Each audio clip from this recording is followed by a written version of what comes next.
Pola pikir dan efisiensi jadi motor pengembangan koperasi hadapi revolusi 4.0. Pengembangan koperasi di Indonesia saat ini membutuhkan pola pikir serta efisiensi dan efektivitas menjadi bagian yang tidak terpisahkan sebagai satu kesatuan untuk pengembangan koperasi menghadapi perkembangan pembangunan dan teknologi. Demikian dikatakan Sekretaris Kementerian Koperasi dan UKM Ruli Indrawan saat menyampaikan sambutannya dalam acara Temu Kader Koperasi sekaligus memperingati Hari Koperasi Nasional ke-72 tahun 2019 yang dilaksanakan oleh jajaran pemerintah Kota Ambon. Dikatakan Ruli, di era revolusi 4.0, koperasi dipastikan akan tumbuh walaupun dengan cara yang berbeda dibanding dengan masa lalu. Dijelaskan Ruli, tantangan yang dihadapi dunia perkoperasian saat ini bukan semata terletak pada perubahan teknologi. Sementara menyikapi banyaknya koperasi di Kota Ambon yang tidak lagi aktif, Ruli mengatakan harus kembali dilihat apa akar persoalan yang menyebabkan koperasi tersebut tidak aktif lagi. Jika dikarenakan karena ketidakmampuan mengelola sebuah bisnis, maka perlu untuk dilatih. Pihak Kementerian Koperasi, kata Ruli, menyediakan berbagai pelatihan-pelatihan oleh gerakan koperasi, mulai dari manajemen bisnis, produksi, jalur untuk ekspor, termasuk menggunakan teknologi tepat guna.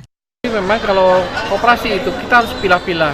Koperasi itu memang tidak aktif tuh misalnya karena persoalan ketidakmampuan di dalam mengelola sebuah bisnis. Itu perlu dilatih. Ya, dan kami dari kementerian juga menyediakan berbagai pelatihan-pelatihan yang dibutuhkan oleh gerakan koperasi, apakah itu urusan manajemen bisnisnya atau produksi atau juga tadi kaitan dengan hak kekayaan intelektual, kemudian juga jalur untuk ekspor itu akan kita support gitu ya. Jadi saya kira harus dipilah-pilah, tidak aktif itu kenapa?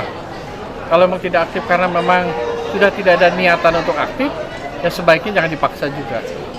Sementara itu, Sekretaris Kota Ambon Agela Tuheru dalam sambutannya mengatakan, paradigma yang keliru tentang koperasi harus dapat diubah. Koperasi, kata Latuheru, harus dapat dipahami sebagai identitas bisnis, bukan sebagai peran atau sosial, sehingga dibutuhkan pengelolaan yang profesional, di samping adanya rasa pemiliki yang kuat di kalangan anggota. Oleh karena itu, pembinaan dan pengembangan koperasi dan usaha mikro di Kota Ambon harus bisa terus berpacu dan dikembangkan melalui instrumen APBD dengan berbagai program dan kegiatan yang diharapkan agar koperasi dan usaha mikro dapat menjadi lokomotif pergerakan perekonomian bersama dengan pelaku ekonomi lainnya.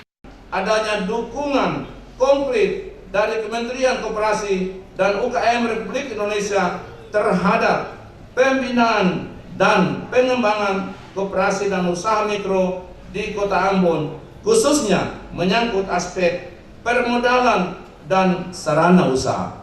Pemerintah Kota Ambon, kata Latuheru, mengharapkan adanya dukungan konkret dari pemerintah pusat lewat Kementerian Koperasi dan UKM terhadap pembinaan dan pengembangan koperasi usaha mikro di Kota Ambon menyangkut aspek permodalan dan sarana usaha. Pada kesempatan yang sama, terlihat Sekretaris Kementerian Koperasi dan UKM Ruli Indrawan didampingi Sekretaris Kota Ambon Agela Tuheru bersama-sama dengan tamu undangan lainnya melihat-lihat secara langsung berbagai hasil kerajinan lokal dari beberapa keanggotaan koperasi yang ada di Kota Ambon.